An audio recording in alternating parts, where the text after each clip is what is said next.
Oo. Akala ko nag-camp yun sila. Akala ko nagsama yun sa camp. Yung mga yun, wala. Mga student. Ang ganda, oh. Ayun sila, oh. Meron na nga silang Halloween decors. No? May Halloween deck. Tawag ka ni Joanne. Kaya nga.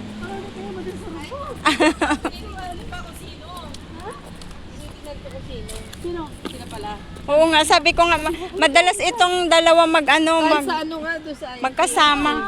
Ganda doon, oh. Baka nagliligawan. Pero alam mo ba si Bunso na yan ay mag-aaral sa Australia. Sa Australia. Girl? Oo. Pero yung Pero di batang... ba college na siya? Yeah, sa Australia. Kagagraduate lang yan ng high school. Okay. Ganda. Oo, dito yung field. Diba dito nga talaga yung mga Girl Scout, Boy Scout. Dito sila. Kasi, Kasi malaki. oo, yung YMCA, ang laki talaga. Mas malaki yan. Saan? 5. May dagat. Hoy, yun yung yun yung budang kulay puti na malaki sa may typo. Yun oh. Magbubok. Oh, magbubok na dapat diyan. Yun oh. Ang laki oh. Doon tayo binabahan. Ay oh. Yun siya oh, yung puting Buddha na yun. Ang natin ngayon, XY, ano Yan. yun? Number ng YX. Magbubok ka para makapunta ka doon. Tapos bawal magsuot ng Ay, Buddha, oh. Yun nga, yung Buddha sa typo na magbubok ka tapos bawal magsuot ng mga shorts. Ikaw, malapit ka nang umuwi. Hindi mo pa na yung alam niya eh. Hindi mo pa Na-explore. Daw ang Hong Kong. Kailangan pumunta ka ng... Ano yung sinabi sa May Central daw? May magandang banda sa... yun? Nakalimutan ko. Yung Hong Kong Park? Ayoko. Tapos sabi, puntahan ko daw yung TST paggabi. Oo. Sa lights. Symphony of Lights.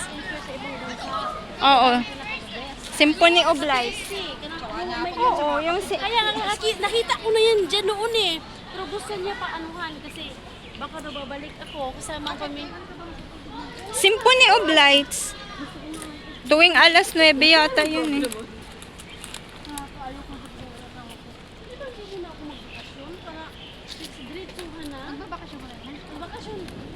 Magbakasyon sana, sabi ko, wag na kasi mabigat ang kalooban ko. Ako nga parang ayoko nang bumalik nung umuwi ako. Mas gusto kong samahan yung asawa ko na Kung ganyan, sabi ko, tapos manghihina ako ilang Hindi ka masaya Hoy, alam mo ba nung umuwi ako walang may nakakaalam sa akin kasi bigla-bigla yung pag-uwi ko dahil nga exit visa yun. Wala talaga silang kaalam-alam. Madaling araw nag-tricycle ako, ako ng tricycle na tapos yung asawa ko tulog pa. Pero alam ko makakapasok ako ng bahay kasi alam ko kung saan nakalagay yung main Susi. Oo, yung susi ng main door. Tapos yung baba, bukas na yun kasi si Papa maaga kasi may tindahan. Tapos pagbaba ko, wala talagang kaalam-alam sa tapos si Papa, nakabukas na siya ng tindahan. Tapos pumasok ako, nag-bless ako, good morning pa. Nagulat si Papa, ba't nandito? Tapos yung maleta ko, binaba ko na. Tapos umakyat ako ng bahay, yung mga aso nagkakagulo kasi hindi nila alam kung sino yung dumating. Sige, kahol ng kahol. Yung asawa ko na alimpungatan siya. Anong oras pa lang? Alas 5 ng madaling araw, tiningnan niya yung cellphone niya. Tapos pumasok ako, tapos sabi, oh, ba't nandito ka? Gulat na gulat talaga siya. Buti na lang yung asawa mo, matino. Paano kung may... Ayun ang Diba? maganda. Ikaw na surprise. Oo, tapos madaling araw ito, sabi ko, ay, tinitingnan mo dyan sa telepono mo. Surprise. Magsusurprise ikaw na surprise. Oh, tapos tiningnan niya yung telepono niya kung anong oras na.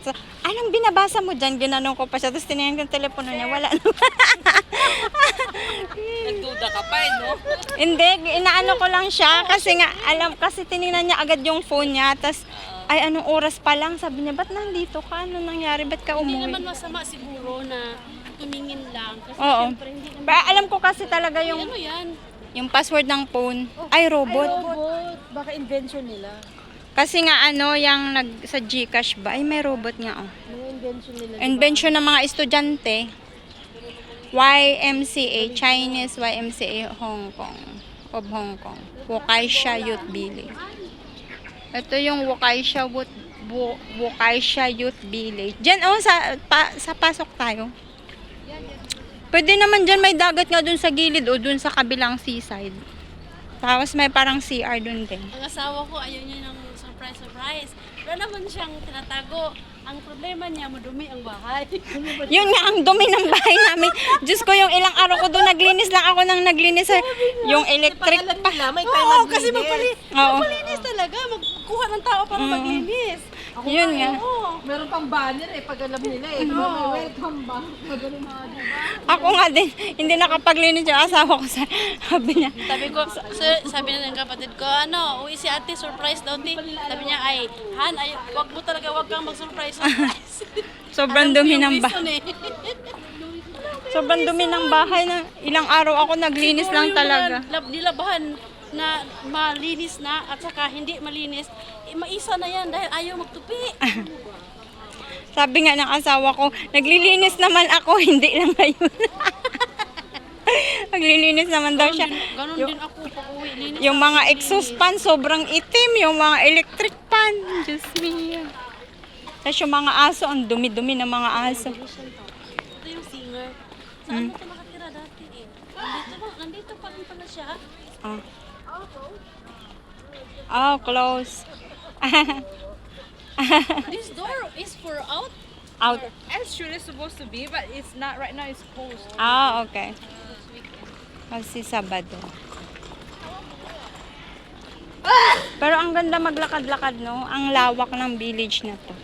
Kaya tingnan mo dito, nagkakamp yung mga bata kasi may mga room talaga na pwede silang istihan. Psycho. Oh, yan, no? Mayroong mga Ang bunk camping bed. talaga nila ganito. Oo, Hindi camping. kagaya sa atin, ang camping is May tent. grabe ka excited Oo, kasi masaya ang... open. Oo, masaya Tapos, sa atin. May tent tayo talaga Oo, na. may tent talaga. Ma-feel natin na camping talaga, tas Sa may- kanila ganito kasi ang camp eh, yung ganitong mga camp nila. Ako pag umuwi ako, may YouTube ako kaya papanoorin ko na lang lahat ng mga binidyo ko, yung mga Oo. pinost ko. Ako nga yung mga picture namin. Nakakamiss. Hindi ko pinopost. Ipopost ko pag uwi ko na. Kasi ayoko. Ang daming birds. Alam mo, ang ganda ng puno na to. Ang ganda oh. Baliti. Labyrinth. Ah, may mga kayak pala dyan. Sabi ko na sa inyo, seaside yan eh. Oh, yung mga pagkain nyo dyan, kainin na natin para maubos na. Sabi ko nga, kumain dito. May mga kanin-kanin. May mga pagkain.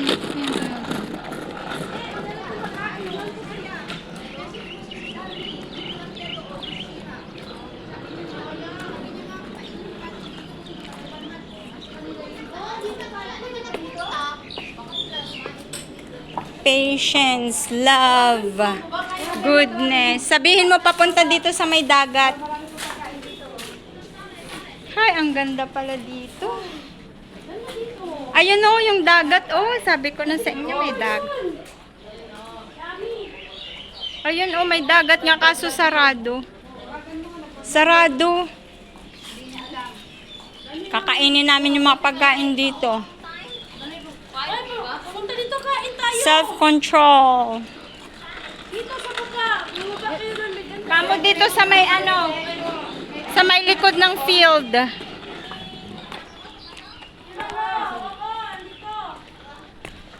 Yung mga kayak o naka-parking siya kasi holiday. Ay, Sabado. Pero siguro pag may activities lang ng kayak sa kanila ginagamit kasi ito campsite siya. So campsite to, napakaganda, tingnan nyo. Kaso sarado yung gate, di kami makalabas. Ang lawak-lawak nito, yan, mga buildings. Tapos ito ay field, soccer field, baseball field. This gate is only for the access of campers. O, sabi na eh.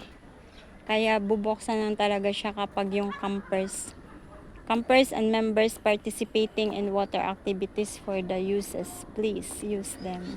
O, sabi na, hindi dito pwedeng dumaan, so doon dadaan sa labas. Yan na.